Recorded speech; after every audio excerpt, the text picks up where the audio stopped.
Biarlah pujian ini menyatakan kerinduan kami, Tuhan, bahwa hidup kami yang sekali, hanya satu kali di dalam dunia ini, kiranya menjadi hidup yang semakin hari, semakin serupa dengan-Mu.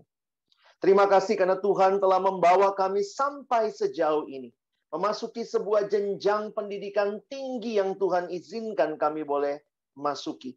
Tuhan, tidak ada hal yang kebetulan. Semua adalah karya dan rencana-Mu yang agung. Dan kami bersama-sama merindukan ketika siang hari ini, kami kembali akan membuka firman-Mu ya Tuhan, kiranya bukalah juga hati kami. Jadikanlah hati kami seperti tanah yang baik, supaya ketika benih firman-Mu ditaburkan, itu boleh sungguh-sungguh berakar, bertumbuh, dan juga berbuah nyata di dalam hidup kami. Berkati hamba-Mu yang menyampaikan, semua kami yang mendengar, Tuhan tolonglah kami semua. Agar kami bukan hanya jadi pendengar-pendengar firman yang setia, tapi mampukan dengan kuasa, dengan pertolongan dari Roh-Mu yang kudus. Kami dimampukan menjadi pelaku-pelaku firman-Mu di dalam kehidupan kami, di dalam masa muda kami. Bersabdalah ya Tuhan, kami umat-Mu sedia mendengarnya. Di dalam satu nama yang kudus, nama yang berkuasa, nama Tuhan kami Yesus Kristus, kami menyerahkan pemberitaan firman-Mu. Amin. Shalom teman-teman sekalian. Senang boleh, ini namanya berzumpa ya, karena lewat Zoom. Nah, kali ini saya bersyukur kepada Tuhan untuk kesempatan boleh sharing firman Tuhan dengan teman-teman sekalian. Saya yakin saat ini dari berbagai pelosok ya, penjuru tanah air, mungkin kalian berkumpul ada di dalam ruangan Zoom ini, dan kita sama-sama ingin sekali lagi belajar akan kebenaran firman. Kita boleh diteguhkan khususnya ketika kita memasuki satu tahapan baru di dalam perjalanan kehidupan teman-teman sekalian secara khusus. Nah, di awal ini Bang Alex ingin kita juga boleh sharing satu sama lain. Wow, ada kurang lebih di layar saya 479 yang hadir. Nah, kita mau sama-sama share yuk. Tentu sharingnya pasti agak sulit dengan sebanyak ini. Tetapi saya ingin tanya kabar teman-teman. Silakan dijawab, tapi lihat aja gambar ini. Apa kabarmu hari ini? Yang mana yang paling mencerminkan kondisi perasaanmu saat ini ya? Pilihnya satu nomor aja ya. Silakan teman-teman boleh share supaya kita juga saling tahu kabar. Thank you. Aduh, ini macam-macam ya. Ada yang nomor 5 ya, sama ini ya. Wah, masih mager. Ada yang nomor 15, 10, 7. Silakan, apapun yang kamu sedang rasakan. Apa kabarmu hari ini? Kita saling bertukar kabar ya. Nah, teman-teman, tentunya banyak hal yang berbeda ya. Kita juga orangnya beda-beda ya. Thank you yang sudah boleh share. Ada yang nomor 9, ada yang 10, ada yang 14, ada yang 8. Wow. Thank you buat semua kejujuran sharingnya. Tentu ya, kiranya apapun yang jadi kondisi kita, tidak menghalangi kita untuk sekali lagi boleh belajar kebenaran firman Tuhan. Terima kasih teman-teman buat sharingnya. Dan silakan yang masih mau lanjut, boleh. Tapi kita akan lanjut melihat bagian firman Tuhan yang hari ini akan kita bahas. Hari ini kita akan melihat di dalam 2 Korintus pasal yang kelima. 2 Korintus pasal yang kelima, kita akan melihat ayat yang ke-15 sampai dengan ayat yang ke-19. Sedikit latar belakang kalau kalian tertarik membaca seluruh kitab 2 Korintus, ini nada suratnya begitu personal. Kenapa? Karena Paulus yang pernah melayani dan tinggal di Korintus, waktu itu Paulus dicurigai. Wah, paling nggak enak gitu ya. Dicurigai oleh orang yang dekat, yang kenal sama kita. Itu nggak nyaman.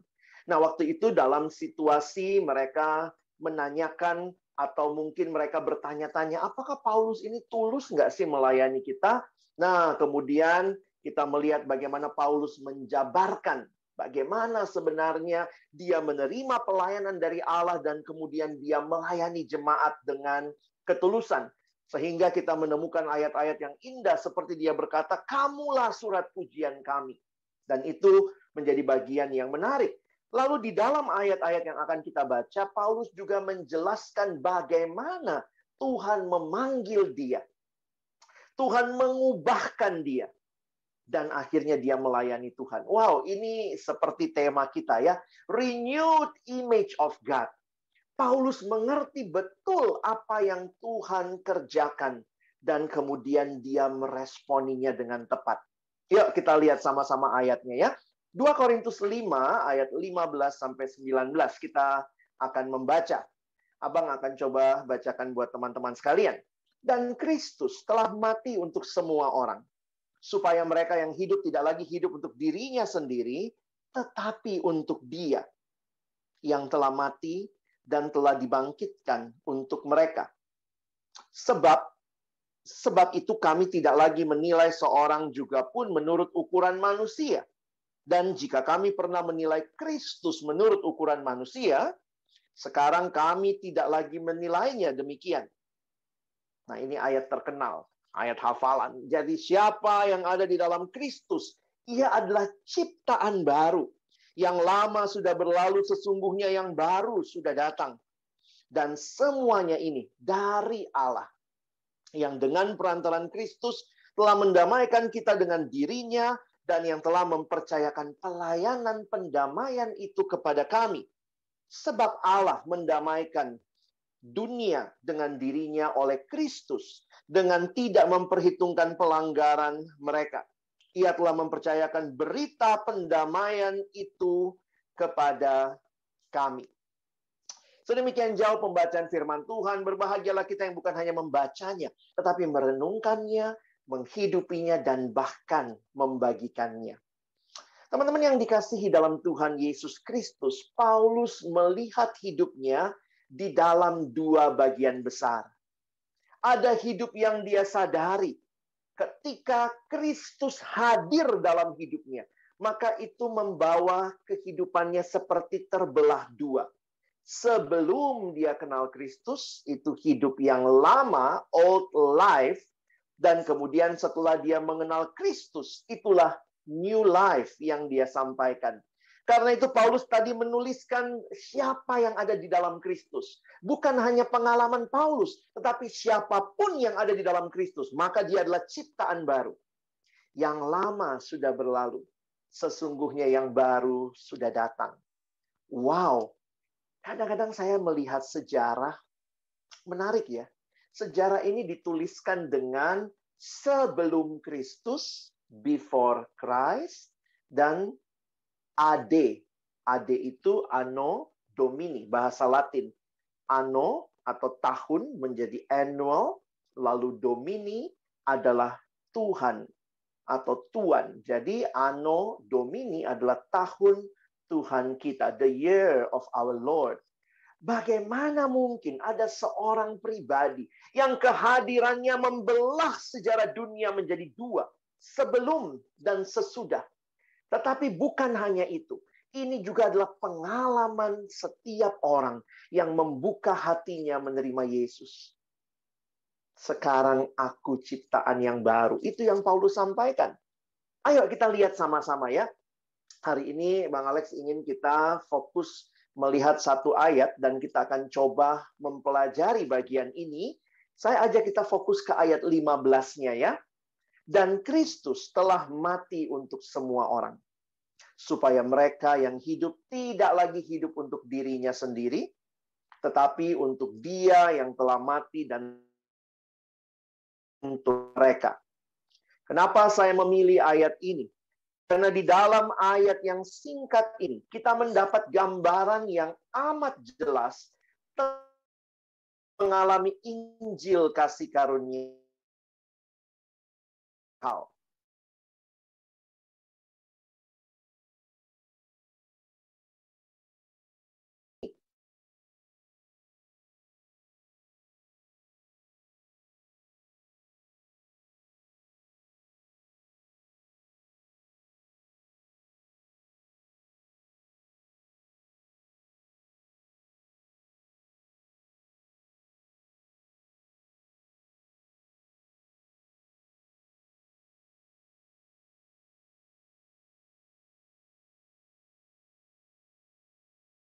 Recording in Semboyannya progress. satu, saudara. Titiriri. Mati-matian untuk diri sendiri. Itu yang Paulus ingatkan. Waktu kita mempelajari ayat ini, kita bisa melihat bahwa kita adalah manusia berdosa yang hidup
Recording in presiden progress. kita.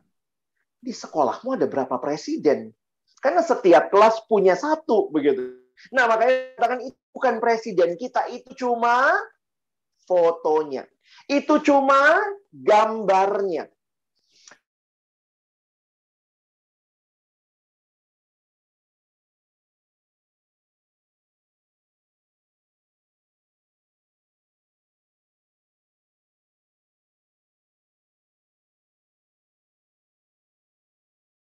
Adalah ciptaan yang dicipta menggambarkan Allah.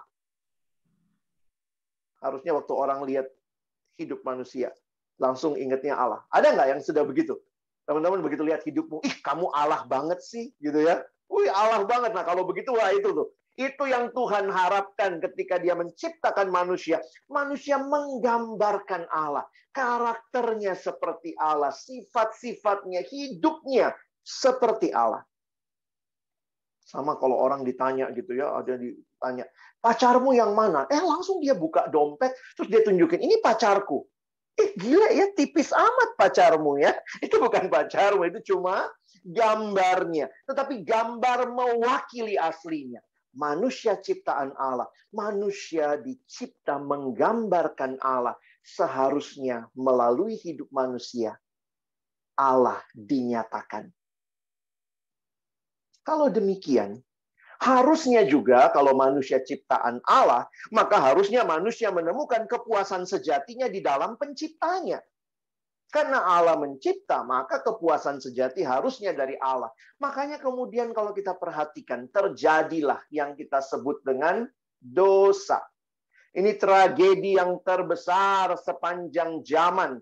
Yang ketika kita perhatikan apa yang terjadi, manusia jatuh ke dalam dosa. Salah satu istilah yang muncul dalam bahasa Yunani menggambarkan dosa, dipakai istilah hamartia. Apa sih hamartia?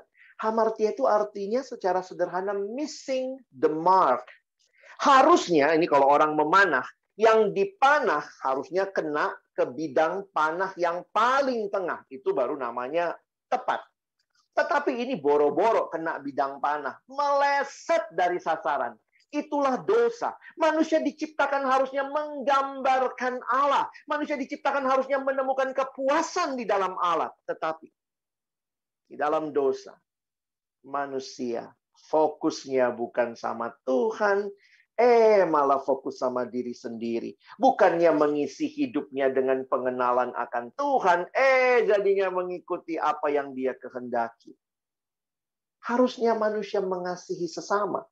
Meleset, malah membenci Bahkan Kejadian pasal 4, seorang abang tega bunuh adiknya sendiri. Betapa mengerikan hidup di dalam dosa. Saya menuliskan di dalam dosa kita semua seringkali menempuh cara-cara yang tidak sehat untuk mengisi kekosongan hati yang sebenarnya hanya bisa dipuaskan oleh Allah. Karena itu, saya mengutip kalimat dari seorang teolog bernama John Piper. Ketika menggambarkan dosa, dia berkata, sin is what you do when your heart is not satisfied with God. Dosa adalah apa yang kau lakukan ketika hatimu tidak puas dengan Allah. Harusnya kita puasnya di dalam Tuhan karena Dia menciptakan kita, kita hidup bagi Dia. Harusnya seperti itu, tapi dosa memutarbalikkan. Bukan Tuhan yang jadi pusat, tapi aku dan aku. How do you spell sin? How do you spell sin? S-I-N. Ada yang berkata, what is sin? Sin is actually the I in the center. Aku yang paling utama, aku dan aku. Yang paling penting adalah aku puas, aku senang, atau aku untung, aku aman, akulah segala-galanya. Boro-boro bicara Tuhan dan sesama. Sehingga perhatikan, di dalam dosa, manusia bukan hanya melanggar perintah Allah, bukan hanya mengisi hatinya dengan kepuasan-kepuasan yang salah, tetapi dosa digambarkan membelenggu manusia, menjerat manusia. Inilah gambar dan rupa Allah yang sudah jatuh dalam dosa, dibelenggu dalam dosa. Dibelenggu itu artinya apa? Mau tidak mau jadi mau, begitu ya, karena sudah terbelenggu. Tidak heran Alkitab berkata, cerita akhirnya, upah dosa ialah maut. Roma pasal 6 ayat 23a. Inilah cerita, akhir cerita manusia yang hidup di dalam dosa. Teman-teman, kalau melihat realita ini jadi sedih gitu ya. Bukankah harusnya manusia itu adalah image of God yang menggambarkan Allah. Tapi sekarang hancur di dalam dosa. Manusia tidak dapat menyelamatkan dirinya sendiri. Teman-teman, ada satu gambar yang waktu itu saya perhatikan. Kalau kalian googling ketemu nih gambar ini ya. Sebenarnya ini sebuah gambar yang menarik ya. Kalau kalian googling ini judulnya Peter Drowning. Ya. Judulnya Peter Drowning. Maksudnya apa? Petrus tenggelam, ya. Jadi sebenarnya gambar ini adalah perspektifnya Petrus. Jadi kalian ingat Petrus kan pernah tenggelam itu ya. Nah, waktu dia tenggelam, ya ini penulis atau pelukisnya membuat Petrus melihat ke atas dan di atas air ada Yesus yang mengulurkan tangan. Nah, jadi gitu cara lihat gambarnya ya, jangan salah. Nanti kamu bilang, oh ini gambar Yesus tenggelam. Enggak, yang tenggelam itu Petrus ya. Nah, gambar ini menunjukkan bahwa manusia di dalam dosa sebenarnya tidak dapat menyelamatkan diri sendiri. Dosa itu masalah kita. Tetapi realitanya apa? Sin is our problem, but Jesus Christ is the God solution for our sins. Dosa masalah kita, tapi solusinya bukan dari diri kita. Tapi dari Allah. Kalau saudara dan saya bisa selesaikan dosa, kita disebut juru selamat. Karena kita bisa selesaikan dosa. Tetapi karena kita tidak sanggup menyelesaikan dosa kita, maka Kristus datang kepada kita. That is God's solution. So searching for the answer to life, Jesus, you have found Him. Makanya kalau kita lanjutkan dengan ayat tadi ya, kalau tadi kita sudah pelajari hidup dalam dosa, sekarang perhatikan. Hal kedua yang kita pelajari dari ayat yang singkat ini. Dan Kristus telah mati. Hal ini menunjukkan Kristus memberi hidupnya supaya kita beroleh hidup yang kekal. Kalau kita perhatikan fokus yang utama di dalam kekristenan berfokus kepada karya Kristus di kayu salib. Kalau teman-teman memperhatikan ya, karya Kristus di kayu salib yang sungguh luar biasa. Inilah Kristus memberi hidupnya melalui pengorbanannya di kayu salib. Dan ini ditegaskan di dalam Yohanes 3 ayat 16. Demi apa Yesus datang? Supaya tidak binasa, tetapi beroleh hidup yang kekal.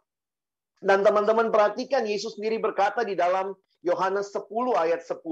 Pencuri datang hanya untuk mencuri dan membunuh dan membinasakan. Ini programnya si iblis. 3M. Mencuri, membunuh, membinasakan. Tetapi aku datang, Yesus datang, supaya mereka mempunyai hidup dan mempunyainya dalam segala kelimpahan.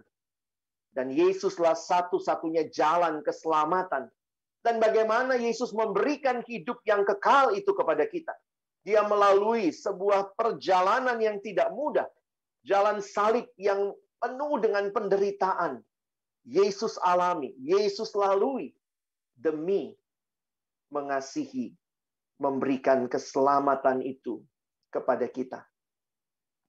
Yesus bayar harga yang sangat mahal untuk penebusan kita. Sehingga setiap kali kita memandang salib itu, di salib itu menunjukkan betapa seriusnya dosa kita. Tapi ingat, di salib yang sama, menunjukkan betapa kasih Allah yang tidak terukur. Pendeta Billy Graham dalam salah satu khotbahnya tentang salib, mengatakan kalimat ini. Allah membuktikan kasih-Nya pada kayu salib. Ketika Kristus digantung berdarah dan mati, itulah saatnya Allah berkata kepada dunia, aku mencintaimu. I love you. Seorang teolog John Stott dalam permainan kata yang sangat indah. Kutipan ini sulit diterjemahkan. Dia berkata, if we are looking for a definition of love, we should look not in a dictionary, but at Calvary. Luar biasa. Kasih Allah bagi kita. Teman-teman, kalau kita nonton Korea kan sekarang gimana tuh love gitu. Oh, sarang gitu ya. Ini ya, sarang gitu ya, sarang semut, sarang tawon. Nah, tapi that is not love. Kalau kita belajar di bagian ini, this is not love. This is love. Inilah kasih itu. Melalui karyanya di kayu salib. Dosa telah dikalahkan di kayu salib. Kematian Kristus dasar pengharapan kita. Ini janji bagi kemenangan kita. Nah, sekarang saya mau masuk ke tema kita. Ketika salib itu kita alami, karya Kristus yang menyelamatkan kita alami, apa yang terjadi? Salib merupakan satu-satunya jalan keselamatan. Dan salib memberikan tujuan baru bagi kehidupan. Nah, ini lihat ya. Salib memberikan tujuan baru bagi kehidupan. Image of God yang rusak di dalam dosa.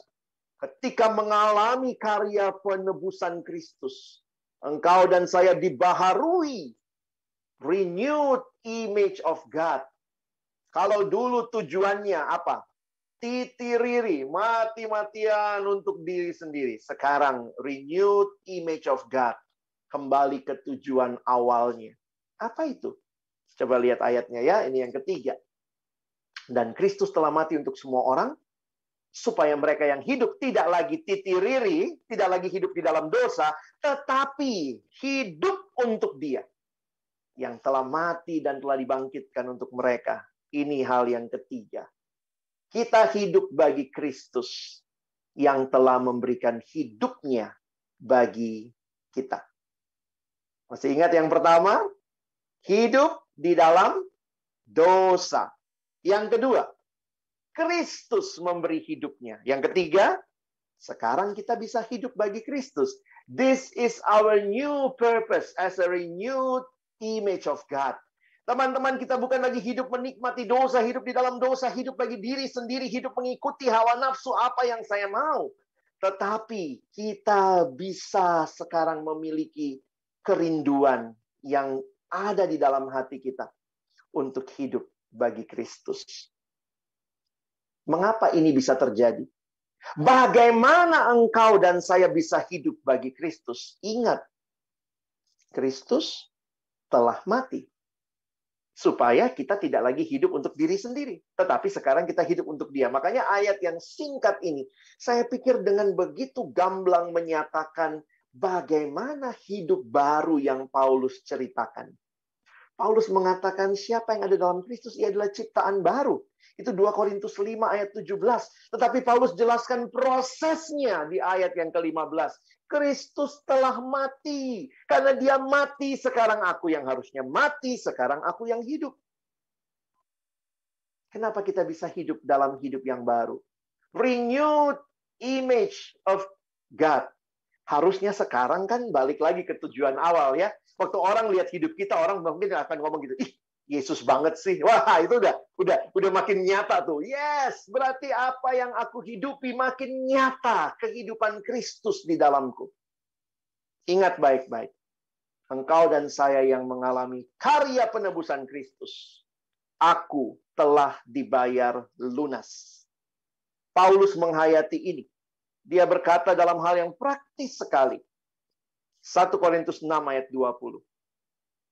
Sebab kamu telah dibeli, dan harganya telah lunas dibayar. Karena itu muliakanlah Allah dengan tubuhmu. Ini menarik teman-teman ya. Coba kalau kamu pergi beli sebuah benda, anggaplah beli pulpen dah, mahasiswa baru nih ya. Nggak ada yang pakai pulpen lagi sekarang ya. Atau beli laptop lah ya. Begitu laptop itu kamu beli, itu punyamu. Harusnya laptop itu melayani siapa yang membeli dia. Kira-kira begitulah sederhananya. Nah, Paulus menggunakan pemahaman yang sama. Dia ingatkan jemaat Korintus, ingat loh, kamu telah dibeli, harganya lunas dibayar. Karena itu tubuhmu milik Tuhan, pakailah untuk memuliakan Tuhan. Mungkin kita perlu balik sekolah minggu ya. Hati-hati gunakan matamu, bling-bling. Mata untuk siapa? Telah dibayar lunas untuk kemuliaan Tuhan. Telinga untuk kemuliaan Tuhan. Kaki, hidung, mulut. Kadang kalau nyanyi lagu sekolah minggu, kita diingatkan. Tapi ini kebenaran yang harus terus engkau dan saya hidup. Renewed image of God. Ingat, kamu milik Allah. Kamu telah dibeli. Harganya lunas dibayar. Muliakanlah Allah dengan tubuhmu. Muliakan Allah dengan seluruh keberadaanmu. Karena itu menarik sekali 1 Petrus pasal yang kedua ayat 24. Ini jelas sekali. Ia atau Yesus sendiri telah memikul dosa kita di dalam tubuhnya di kayu salib. Supaya apa? Lihat. Supaya kita yang telah mati terhadap dosa. Tadinya hidup dalam dosa. Begitu karya Kristus kita mati terhadap dosa. Hidup untuk kebenaran. This is a new purpose. Oleh bilur-bilurnya kamu telah sembuh. Kristus mati agar apa? Agar kita hidup untuk kebenaran. Teman-teman yang dikasihi Tuhan, alami karya Kristus yang memulihkan, menyelamatkan, membaharui. Dan para rasul, ini kan kita belajar Paulus ya. Sebenarnya ada ayat juga kalau kalian bisa lihat di Petrus, 1 Petrus 1, 18, 19. Saya kutip lagi seorang rasul yang lain, Yohanes. 1 Yohanes 2 ayat 6. Kalimatnya menarik. Barang siapa mengatakan bahwa ia ada di dalam Dia, di dalam Kristus, ia wajib hidup sama seperti Kristus hidup. Kita dikasih sebuah standar kehidupan yang baru. This is our renewed life. Bukan lagi hidup menikmati dosa. No. Dan ayat ini sebenarnya bagi saya menarik ya. Tuhan nggak bilang gini, siapa yang ada dalam Kristus, ia wajib hidup sama seperti pendetanya, sama seperti guru agamanya, sama seperti dosen agamanya, sama seperti orang tuanya. Manusia bisa gagal, tapi kita diberikan standar sama seperti Kristus hidup. Tidak heran remaja di Amerika menggunakan sebuah bracelet, sebuah gelang dengan tulisan WWJD. Mereka mengingatkan diri, this is not my life. Kalau saya sudah ditebus, sekarang saya hidup bagi Allah. Saya hidup seperti Kristus. Karena itu mereka selalu tanya, what would Jesus do? Nah, itu pertanyaan untuk mengingatkan ya. Saya ini anak Tuhan ya. Nah, Yesus kan anak Allah. Saya ini harus mirip seperti Yesus. Nah, kira-kira kalau Yesus diajak temannya pornografi, what would Jesus do ya? Kalau Yesus diajak temannya untuk iri hati, what would Jesus do? Kalau diajak temannya untuk gosip, what would Jesus do? Hidup yang dibaharui selalu bertanya, Tuhan, apa yang Engkau mau aku lakukan? Bukan lagi aku mau apa, tetapi Engkau mau apa, Tuhan, dalam hidupku. Dan ini prosesnya seumur hidup, teman-teman ya. Sebuah perjalanan rohani terus bertumbuh, terus bertumbuh. Ini satu-satunya mata kuliah yang tidak ada wisudanya di dunia ya. Nanti wisudanya di surga ya. Mata kuliah mengenal Allah, bertumbuh terus kenal Tuhan, terus kenal Tuhan. Engkau dan saya belum pernah selesai dalam perjalanan mengenal Tuhan. Karena itu saya bersyukur teman-teman. Kalian masuk kampus ini tidak disambut hanya dengan segala hingar-bingar. Tetapi ada ibadah seperti ini yang mengingatkan your new identity in Christ. Engkau dan saya, renewed image of God. Saya harap ini jelas bagi kita. Sehingga ketika kita menjalani hari-hari perkuliahan kita ke depan, hari-hari kita boleh bergabung bersama sebagai bagian daripada ITB ini. Kita tidak hanya merasa saya orang yang masuk sini karena bagus, ujian saya pintar, saya beruntung, saya segala macam. Tapi saya ada di sini, ada rencana Tuhan. Dan rencana Tuhan itu merindukan engkau boleh hidup semakin serupa dengan Kristus. Kita bukan hanya sekadar ada di dalam dunia. Banyak orang kok bisa masuk ITB, buktinya kan kita cuma berapa persen dari semua mahasiswa yang diterima. Tapi bedanya apa? Apa bedanya kamu, orang yang kenal Kristus, dengan mereka yang mungkin belum mengenal Kristus? Apa bedanya? Kalau sama-sama aja, buat apa? Ini menunjukkan bahwa Tuhan punya rencana. Saya harap engkau selalu mengingat bahwa ini bukan sekadar rencanamu ada di ITB. Tetapi ketika engkau melihat, dari dulu saya pengen banget masuk ITB, Bang. Akhirnya masuk juga. Puji diri. Haleluya. Akulah segala-galanya. Ingat. Di dalam perjuanganmu ada berkat Tuhan. Dan Tuhan yang memberkati engkau membuatmu hadir di sini. Kira-kira Tuhan mau apa? Apa yang Tuhan rindukan? Saya ingat sebuah kalimat ketika saya masuk kuliah. Kalimat itu terus terngiang. Kalau engkau punya cita-cita yang besar buat dirimu. Kalau orang-orang di sekitarmu punya cita-cita yang besar untuk dirimu. Saya ingat ya, saya dulu kuliah di UI. Saya dapat jalur undangan juga. Zaman saya namanya PMDK, jadi bebas tes. Jadi itu banyak mimpi-mimpi dititip ya, mimpi guru ya. Alex, kamu baik-baik di sana ya, jangan malu-maluin sekolah kita. Saya ingat tuh dikasih tahu begitu ya. Nanti kalau nggak adik-adik kelasmu nggak dapat lagi undangan tahun depan. Ada titipan dari orang tua, saya anak daerah, pergi ke Jakarta, merantau. Wah, anakku baik-baik di sana ya, jaga diri. Banyak mimpi orang tua, mimpi guru. Saya juga punya mimpi. Tapi hari itu, ketika saya masuk kampus dan ada ibadah seperti ini, saya tertegun dan saya ingat kalimat, kalau engkau punya cita-cita besar untuk dirimu, kalau orang-orang di sekitarmu punya cita-cita yang besar untuk dirimu, maka penciptamu pasti punya cita-cita yang jauh lebih besar dari semua cita-cita itu digabung sekalian. Dan akhirnya saya menemukan kehadiran Tuhan menolong saya untuk terus dipimpin oleh Dia menjalani proses. Saya belajar terus bertanya, Tuhan mau apa? Apa cita-citamu buat saya? Tuhan tolong saya makin kenal Engkau. Seorang bernama Bapak Dawson Trotman, pendiri dari pelayanan para navigator, memberikan sebuah gambar yang mudah diingat. Ini disebut sebagai ilustrasi roda. Ayo bayangkan seperti apa hidup orang Kristen yang taat. Dia menggambarkan seperti sebuah roda. Kalau kalian ingat roda itu yang mutar porosnya ya. Makanya dia katakan di pusat hidup harus ada Tuhan. Karena itulah yang menggerakkan seluruh hidup. Proses pembaharuan itu terjadi ketika Kristus ada di pusat hidup. Buka hatimu, terima Yesus. Tapi sesudah itu, alami pembaharuan itu. Dia menggambarkan ada dua macam jari-jari. Satu yang vertikal, hubungan dengan Tuhan. Satu yang horizontal, hubungan dengan sesama. Gambarannya bagaimana? Yang vertikal, hubungan dengan Tuhan, saya bicara sama Tuhan, namanya doa. Tuhan bicara sama saya lewat firman. Makanya dari sekolah minggu mah kita udah tahu ya, bagaimana bertumbuh adik-adik. Baca kitab suci, doa tiap hari. Kalau mau tumbuh. Harusnya kita bukan hal baru ya. Saya nggak tahu, coba evaluasi hidupmu berdasarkan lagu itu. Baca kitab suci, doa tiap hari kalau mau tumbuh. Atau jangan-jangan lagu kita berubah. Tidak baca kitab suci, tidak doa tiap hari, tidak bertumbuh.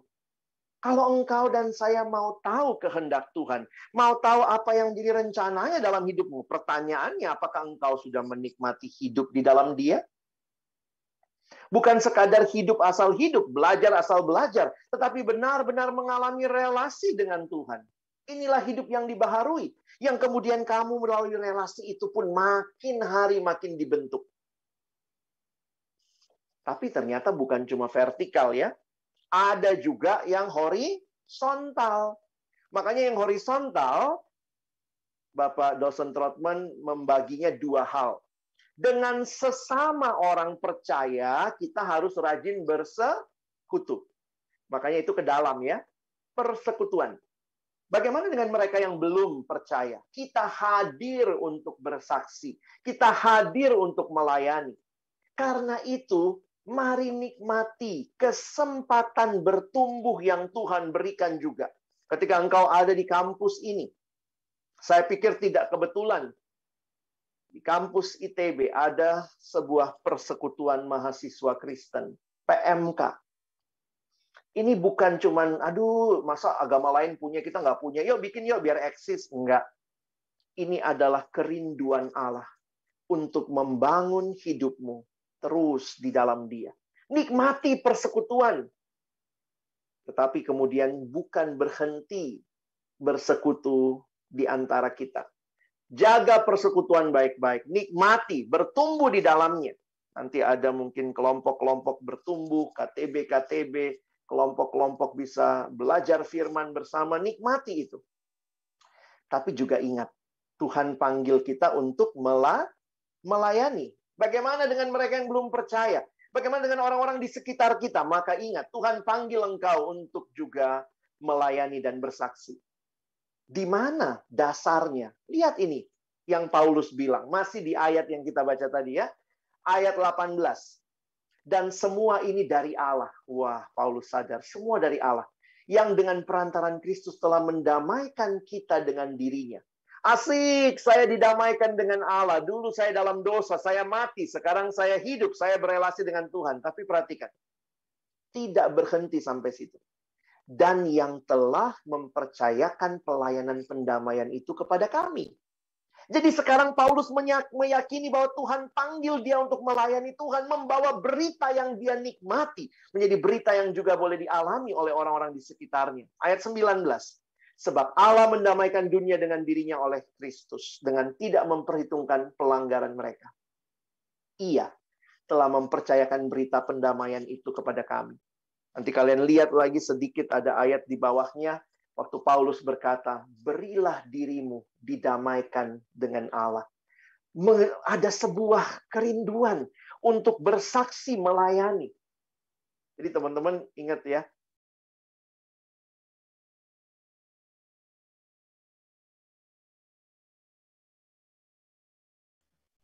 Maaf Pak, ke-mute Pak.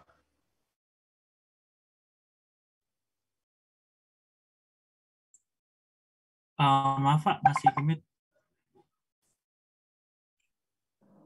Jadi ini jadi bagian yang penting untuk teman-teman ingat. Tuhan kasih karunia, kembangkan itu.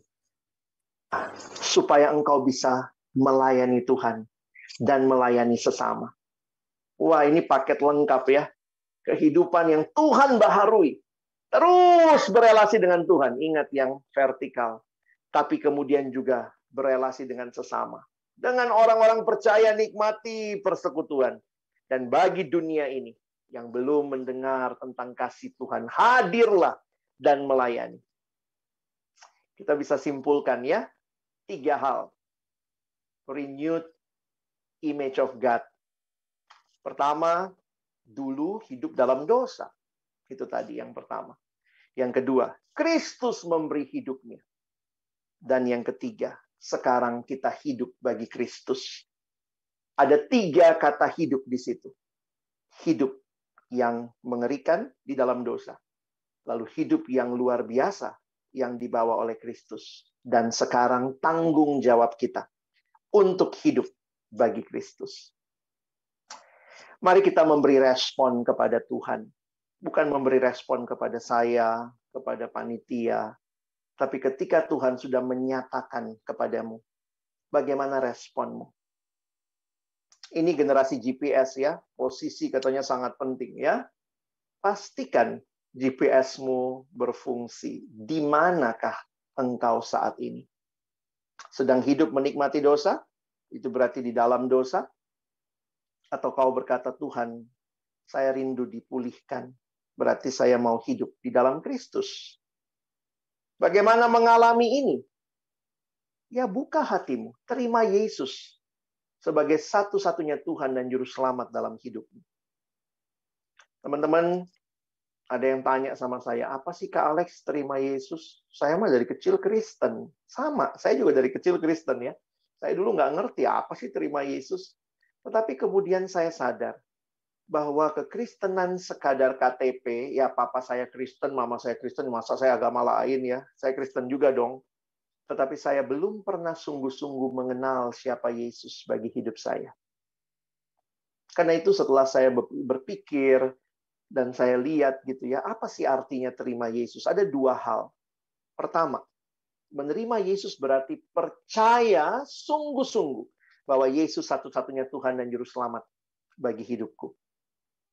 Dulu saya juga sudah Kristen, tapi ya tuh Kristen kadang masih percaya setan-setan gitu ya, masih percaya hal-hal yang kayak dulu ya, wah ini ada bintang minggu ini, jadi percaya Tuhan iya, percaya horoskop iya gitu ya. Jadi percaya Tuhan iya, percaya juga sama dukun-dukun. Nah kalau kayak begitu kan jadinya benar nggak sih percaya Yesus? Terima Yesus berarti menjadikan Dia satu-satunya. Percaya itu benar-benar berserah. Bukan berserah kepada beberapa orang, tidak. Kepada satu pribadi yang adalah Tuhan atas alam semesta. Percaya itu seperti ini ya, gambarannya anak kecil yang menyerahkan diri kepada orang tuanya. Saya milik Tuhan. Saya percaya kepada Dia. Dan ketika saya percaya, maka ada perubahan yang terjadi. Ada pertobatan. Ada hal-hal yang harus ditanggalkan. Paulus pakai gambaran kayak baju ya. Ada yang ditanggalkan, ada yang dikenakan. Hidup yang lama ditanggalkan. Hidup yang baru dikenakan. Berarti hidup yang menerima Yesus juga ada komitmen untuk berubah. Saya tidak mau lagi hidup lebih lama. This is a renewed life. Tuhan kasih kekuatan dari Roh-Nya yang kudus. Saya hidup beda dengan dunia. Bukan karena saya sok berbeda. Tetapi karena saya dipanggil oleh Tuhan. Bukan sama dengan dunia. Tapi hidup berbeda. Saya senang filosofi ikan ya. Ini katanya menarik. Ikan yang hidup itu, katanya seumur hidup, itu berenang melawan arus. Jadi ternyata katanya cuma ikan mati tuh yang ikut arus ya. Ikan yang hidup itu akan selalu melawan arus. Saya pikir, mari jangan ikut arus. Dunia bilang nyontek, nyontek. Dunia bilang porno, porno. Nggak gitu. Kadang-kadang saya sedih lihat anak Kristen, orang Kristen cuma jadi trend follower. Mari jadi trendsetter. Siapa yang mau hidup kudus? Ikut saya. Ayo, siapa yang mau hidup kudus? Kenapa malah kita ikut tren orang? Siapa mau hidup porno? Ayo, mari kita share. Kita harus punya kerinduan. I want to be a trendsetter for God. Di mana kita berbeda? Di dalam dunia. Di mana Tuhan hadirkan kita. Ada lagi satu filosofi ikan ya. Katanya menarik ya. Ikan, nanti kalian coba tanya sama ikan ya. Ikan yang ditangkap di laut, meskipun laut itu airnya asin, tapi daging ikannya nggak asin ya. Daging ikannya tetap tawar. Nah itu menarik tuh. Nggak ada kan orang pergi mancing di laut, dapat apa? Dapat ikan asin. Nggak ada ya. Itu menunjukkan, silahkan sekelilingku mungkin kelihatannya begitu asin, tapi saya tetap tawar ya. Saya tetap berbeda dengan dunia. Dalam cara belajarmu, kiranya engkau memuliakan Tuhan. Dalam caramu bergaul, kamu akhirnya memuliakan Tuhan. Tidak mengikuti arus pergaulan yang buruk. Ikut Tuhan. Kalau sudah pacaran, cara pacaranmu juga harus benar ya. True love waits. Save it until marriage. Ada kalimat kecil di bawah ya. Ini menunjukkan bukan lagi aku yang hidup, tapi Kristus yang hidup di dalam aku.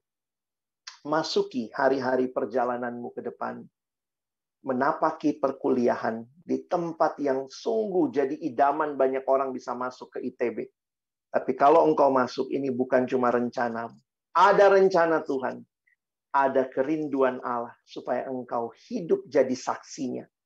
Nikmati kehadiran PMK yang akan Tuhan pakai membangun engkau. Dan mari beri dirimu melayani sesama. Masih banyak mereka yang belum dengar kasih Tuhan. Kiranya Tuhan menolong kita. Bukan hanya jadi pendengar firman, tapi jadi pelaku firman-Nya. Saat ini Kak Alex akan menutup dalam doa, namun sebelumnya izinkan saya memberikan pertanyaan untuk teman-teman responi. Teman-teman, ada satu link yang saya akan bagikan. Silakan teman-teman di link Padlet ini. Saya minta kita boleh share hal apa yang Tuhan ingatkan bagimu hari ini.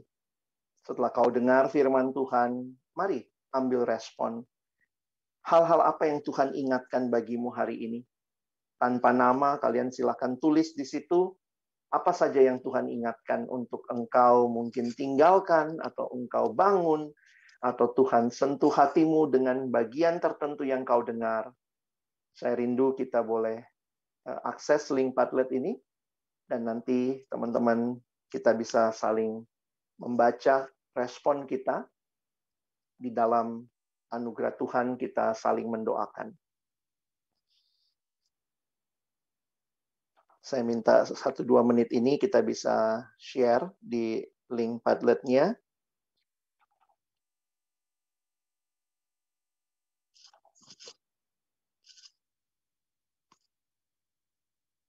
Link ini masih tetap saya buka, sehingga kalau teman-teman juga mau saling melihat, saling mendoakan, ya, nggak usah dengan nama, kalian bisa juga melihat kerinduan teman-temanmu.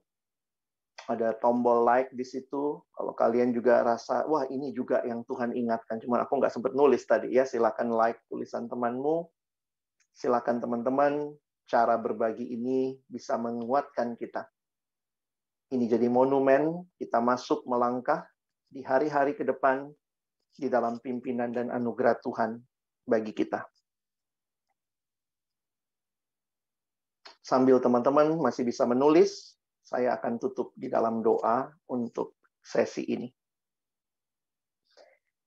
Bapa Surgawi, terima kasih kami telah mengalami kehidupan yang ditebus, dimerdekakan, dibaharui di dalam Kristus. Jika ada di antara kami yang belum pernah sungguh-sungguh buka hati terima Yesus, hamba berdoa kiranya hari ini, di dalam anugerah-Mu, mereka boleh ambil keputusan penting untuk hidup bagi Allah, bukan menikmati dosa. Dan bagi kami yang sudah dibaharui, kiranya Tuhan, kami terus menjalin relasi dengan Tuhan. Kami menghargai kesempatan bersekutu, termasuk di kampus, di PMK ITB yang Tuhan hadirkan juga bukan kebetulan. Dan kami rindu Tuhan, kami pun boleh hadir dan melayani di dalam dunia milik Allah. Kami sekali lagi bersyukur, dan tolong kami, bukan cuma jadi pendengar firman, jadikan kami pelaku-pelaku firman-Mu. Dalam nama Yesus, kami bersyukur, kami berdoa. Amin.